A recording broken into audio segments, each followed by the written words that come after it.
सतगुरु के उपदेश फिरो धन बावरी, उठ चलो आपन देश है भल दावरी।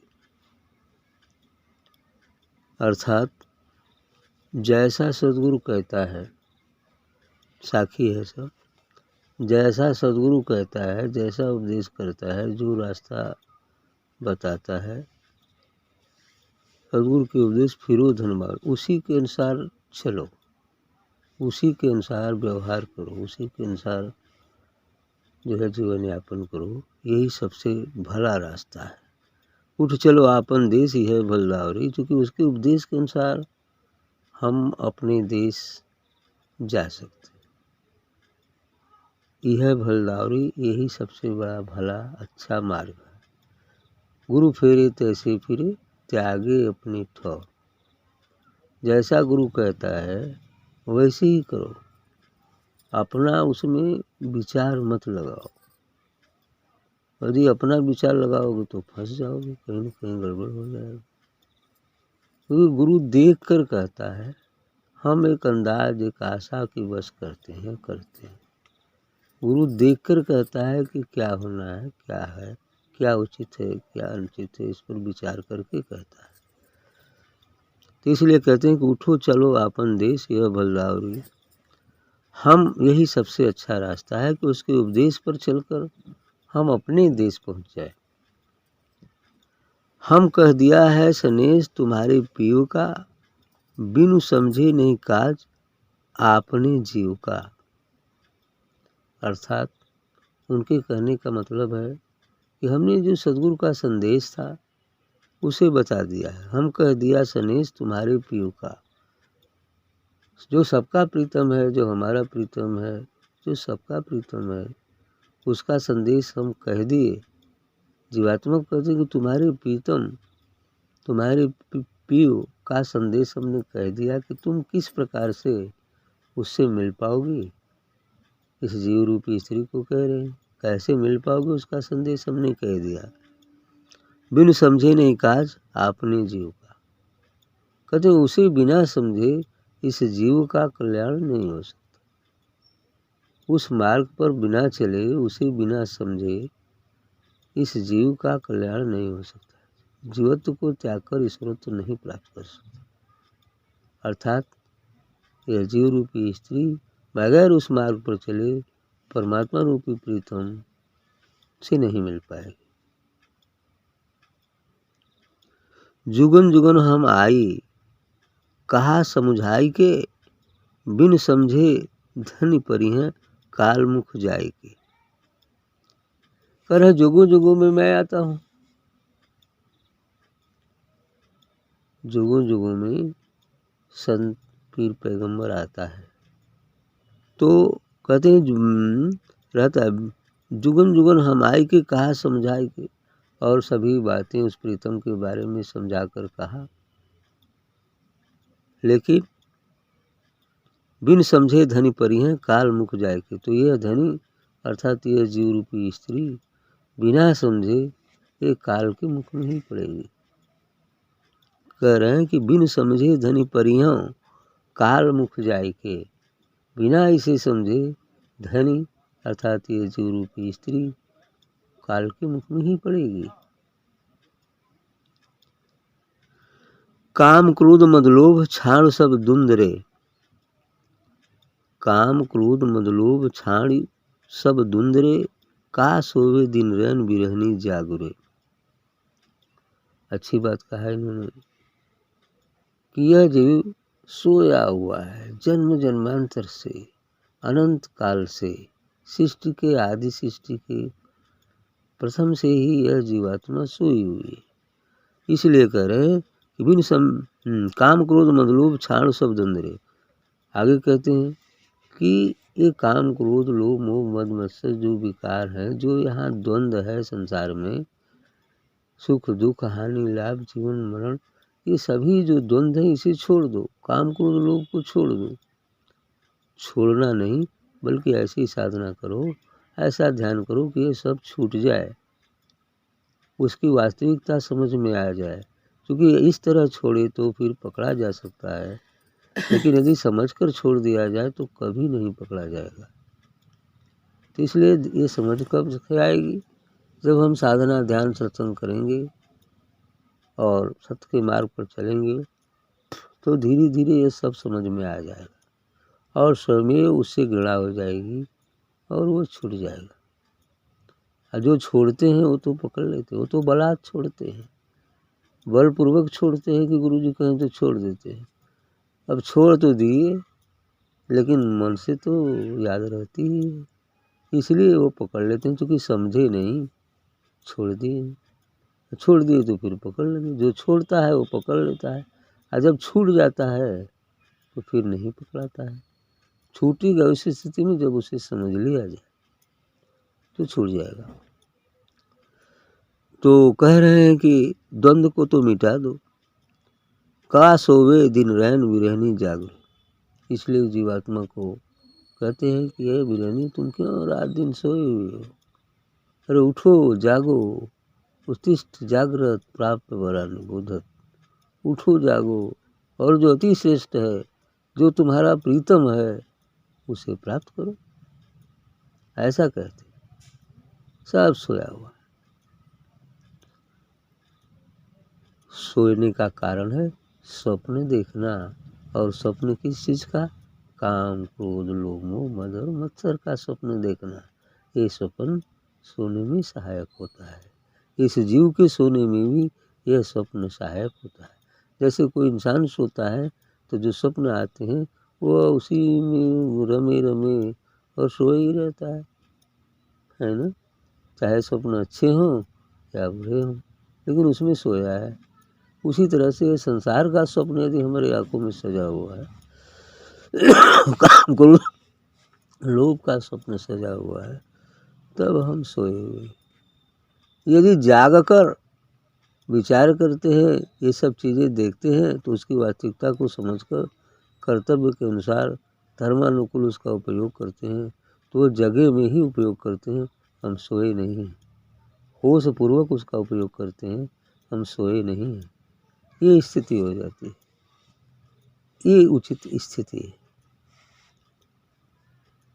तो का सोवे दिन रैन विरहनी जागरे, इसलिए कहते हैं विरहनी तुम जग जाओ, रात दिन क्यों सोई हो।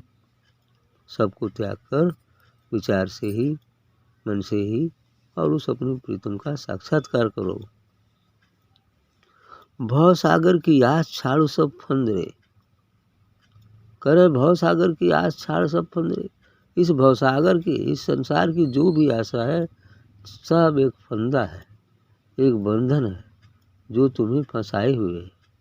करे भव सागर की आस छाड़ो सब फंदरे, अब फिर चलो आपन देश यही भल रंग रे। और इसे छोड़कर तुम अपने देश चलो, यही सबसे बढ़िया रंग है, यही अच्छा है, यही आनंद है। इस संसार को मन ही मन त्याग कर, सभी कर्तव्य कर्मों को पूरा करते हुए भी मन ही मन त्याग कर और अपने देश चलो, ये सबसे अच्छा रंग है। सुन सखी पिए के रूप तो वर्णत ना बने, अजर अमर तो देश सुगंध सागर भरे। करे सुन सखी पिए के रूप तो वर्णत ना बने। हे सखी सुनो, उस प्रीतम का रूप तो वर्णन करने में आता ही नहीं। करे सुन सखी पिए का रूप तो वर्णत ना बने।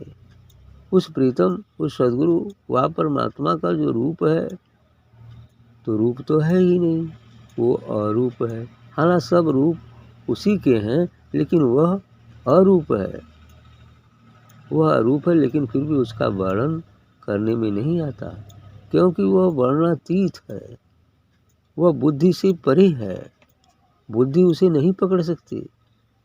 जो कुछ भी कहा जाता है वो उसका वर्णन नहीं, मात्र एक संकेत है। उस संकेत को पकड़ करके और हम वहाँ तक पहुँच सकते हैं, लेकिन वह वर्णन नहीं है। जैसे मील का पत्थर होता है, तो मील का पत्थर पर वाराणसी इलाहाबाद दिल्ली लिखा रहता है, तो वो वाराणसी इलाहाबाद दिल्ली नहीं है, बल्कि वह संकेत है कि इस दिशा में डायरेक्शन है, इस दिशा में चलने के बाद तो बनारस पहुँचोगे या दिल्ली पहुँचोगे। तो तीर का निशान उस पर लगा रहता है। उसी प्रकार ये जितनी भी बातें कही जाती हैं, संत महापुरुषों के द्वारा वो एक संकेत है।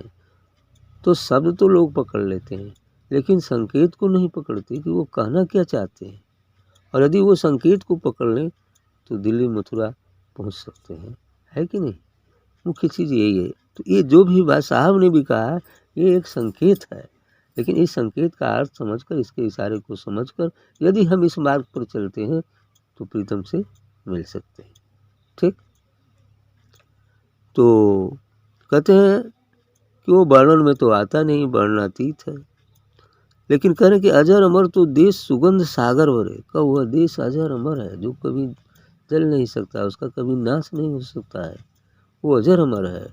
और वहाँ एक आनंद, एक सुगंध व्याप्त रहती है, जिसे अनुभव कर साधक परमानंद में ही रहता है। संत महापुरुष परमानंद में ही रहते हैं, वहाँ के आनंद में ही खोए रहते हैं।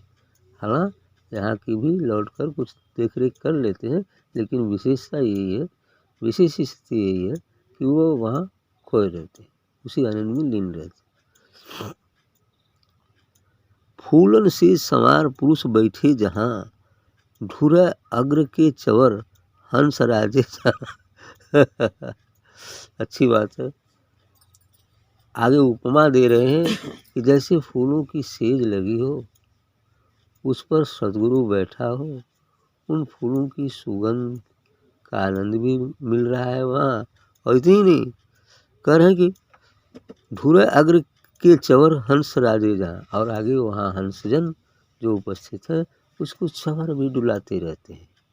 एक रूपक बांधा गया है कि वहाँ ऐसा है, अर्थात वहाँ सुगंध ना, अगर की सुगंध और भी चंदन की सुगंध और राग रागिनियाँ, यानी फूलों जैसी सुगंध खुशबू वहाँ व्याप्त है। उस आनंद में वहाँ जो हंसजन है, जो मुक्त मोक्ष आत्माएँ हैं, वो वहाँ विराजमान रहती हैं, वो भी उसका आनंद लेती हैं, साथ ही सदगुरु को चवर डुलाने जैसी सेवा करते रहते। यस, ऐसी कल्पना करके कह रहे हैं।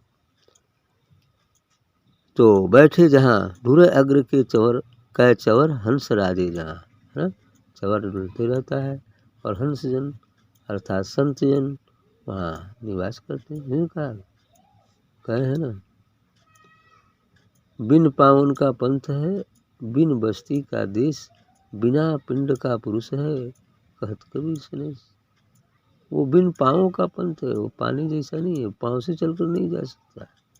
बिन पाँवों का पंथ है, बिन बस्ती का देश, वहाँ कोई बस्ती नहीं है लेकिन देश है, कोई शहर नहीं, कोई गांव नहीं, लेकिन देश है वो दिव्य प्रकाश का। किसका देश है?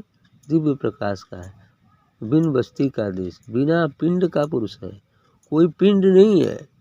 जैसे सूर्य और चंद्रमा का पिंड होता है, पृथ्वी पिंड है, बहुत सारे पिंड हैं इस आकाश में, लेकिन वहाँ कोई पिंड नहीं, लेकिन दिव्य प्रकाश का महासागर लहरा रहा है। ऐसा है, ऐसा दिव्य प्रकाश का महासागर बिना पिंड का पुरुष है, कहत कबीर सनेश। यह कबीर साहब ये इशारा कर रहे हैं कि ऐसा कुछ है, समझो इसे। और क्या कहते हैं? पवन नहीं, पानी नहीं, नहीं धरती आकाश, कहे कबीरा संतजन, साहिब पास खवास। कहते वहाँ न पवन है, न पानी है, न धरती है, न आकाश है, कुछ भी नहीं है। खाली तहाँ कबीरा संतजन, साफ कब से ही संतजन मुक्त आत्माएँ वहाँ निवास करती हैं दिव्य प्रकाश रूप से ही, और वहाँ वो खवास उस अमृत रस का पान करते रहते हैं। ऐसा है, ऐसा वह देश है। आगे कह भी दिए हैं कि कोटिन भानु अजोर रोम एक में कहा। कोटिन भान, करोड़ों भान, वहाँ उससे भी कहीं ज़्यादा वहाँ एक एक रोम से प्रकाशित हो रहा है।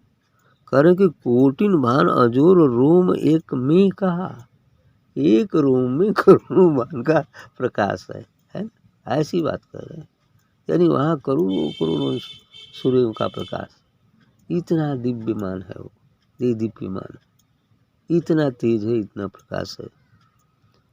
हाँ, एक में कहा उगे चंद्र अपार भूमि शोभा जहाँ, इतने नहीं, और चंद्रमा भी अपार है जिसकी कोई सीमा नहीं। इतने सारे पूर्णिमा के चांद भी उगे हुए हैं, करोड़ों सूर्य, करोड़ों करोड़ों चंद्रमाएं वहाँ उगे हुए हैं। उगे नहीं हैं, बल्कि उनके जितना तुल्य प्रकाश हो सकता है उतना वहाँ केवल प्रकाश है, वहाँ कोई सूर्य चंद्रमा है नहीं। लेकिन उपमा ये दिया गया है कि उतने करोड़ों सूर्य और करोड़ों चंद्रमा एक साथ उदित होकर जितना प्रकाश कर सकते हैं वो भी उस प्रकाश के आगे फीका पड़ जाएगा, ऐसा है। उगे चंद्र अपार भूमि शोभा जहाँ, श्वेत वरण वह देश सिंहासन श्वेत है। क्या कहा है कवि साहब ने, वहाँ एकदम श्वेत श्वेत वर्ण है, श्वेत प्रकाश है, एकदम उज्जवल ज्योति है। कह रहे श्वेत वर्ण वह देश सिंहासन श्वेत, और जहाँ सदगुरु बैठा है वो सिंहासन भी श्वेत ही है, सब जगह श्वेत श्वेत ही। इसलिए कह रहे हैं कि श्वेत वर्ण वह देश सिंहासन श्वेत है, वह देश भी श्वेत है, एकदम श्वेत प्रकाश से, उज्जवल प्रकाश से परिपूर्ण है, और सदगुरु का सिंहासन भी श्वेत ही है। श्वेत छन्न सिर धर अभय पद देत है, और वह श्वेत छत्र सिर धर अभय पद देत है। इतनी नहीं, सदगुरु वह श्वेत छत्र धारण करता है, श्वेत ही छत्र भी उसका श्वेत है, श्वेत छत्र धारण करता है और जीव को अभय पद प्रदान करता है, जहाँ निर्भयता आ जाती है। जब वो अपने देश में पहुंच जाता है तो अभय पद प्राप्त हो जाता है। आगे कहते हैं कि करो अजपा का जाप प्रेम उर छाइए, मिलो सखी सत पियो तो मंगल गाइए। आगे बताते हैं कि श्वेत छत्र सिरधर करो अजपा का जाप। अब यह कैसे प्राप्त होगा? पहले बाह्य जाप जो भी करते हैं उसके माध्यम से फिर अजपा जाप में जाना होगा।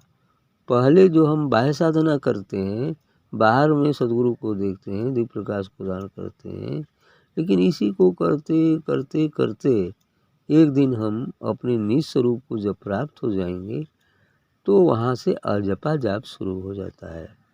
मैंने बिना जपे जाप का होना, अर्थात वहाँ साधना बहिर्मुखी न होकर अंतर्मुखी हो जाती है और वह दृष्टा भाव की साधना होती है। अब कर्ता भाव मिट जाता है। हम कर रहे हैं, पूजा कर रहे हैं, ध्यान कर रहे हैं, ये कर्ता भाव है, सदगुरु का कर रहे हैं, ये कर्ता भाव इसमें रहता है कि हम कर रहे हैं। और ये कर्ता भाव जहाँ मिटता है और जहाँ अपने निस्वरूप का बोध होता है तो भावना दृष्टा भाव हो जाती है। यानी अब देखते हैं कि हर कण कण में वही परमात्मा विराजमान है, हर जीव में, हर तृण में, घास में, हर लताओं में, सब में वही एक ही तत्व विराजमान है। अब यह दृष्टा भाव देखते रहते हैं, इससे अब बिना जपे जाप होते रहता है। इसी को अजपा जाप कहा है। लेकिन यह भी एक दिन समाप्त हो जाएगा, अजपा जाप भी वहाँ नहीं होता है। ठीक है, तो इस तरह की बात है अजपा जाप। अजपा जाप प्रेम लाइए, अंतर में, हृदय में सदगुरु के प्रति अपार प्रेम रखते हुए यह अजपा जाप शुरू रहता है और एक दिन यह हमें उस प्रीतम से मिला देता है। ठीक, हाँ, उर लाइए, मिलो सखी सत पियो तो मंगल गाइए। कहते हैं अंत में, कहते हैं कि अंत में अपने प्रीतम से मिल जाओगे, उस प्रीतम से मिल जाओगे। मिलो सखी सत पियो, सत प्रीतम अर्थात उस सदगुरु व परमात्मा से जब मिल जाते हैं तब मंगल गाओ न खूब, अमृत पान करो, खूब मंगल गाओ, है।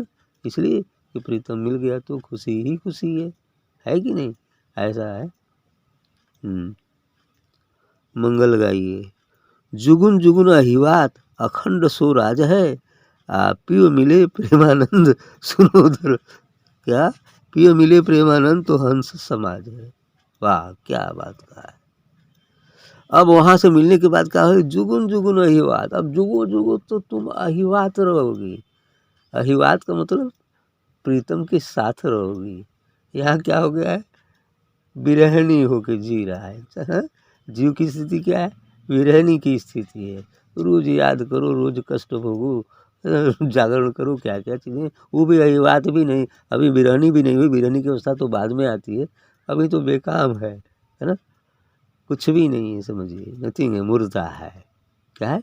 मुर्दा, मुर्दा बन के कुल कर रहा है, डुल रहा है, चल रहा है, खा पी रहा है, सब मुर्दा। लेकिन विरहण तो तब होगी जब उसकी याद में हम आगे बढ़ेंगे, संतों का उपदेश सुनकर उसको याद करेंगे और उससे मिलने के लिए अंतर में तड़प जागृत होगी, तब ये विरह होगा। और यही विरह एक दिन सदगुरु से प्रीतम से मिला दे, है ना। अभी तो विरह नहीं हुआ तो मिलने का सवाल ही नहीं है, हैं? अभी तो सोया है, जगा ही नहीं, तो चलेगा कैसे? ये चीज़ें करे मिलो सतपी। हाँ, जुगन जुगन अहिवात अखंड सो राजा, जुगों जुगों तक अहिवात बन जाओगे और अखंड राज प्राप्त होगा सदगुरु का। अभी राजा का जो इतना राज होता है और राजपुत्र जो होगा तो वह राज तो उतना ही हो जाएगा, है ना। तो राजपुत्र बन जाओगे तो फिर वह राज तुम्हारा ही होगा, है ना। ये चीज़ है, अखंड राज हो जाए।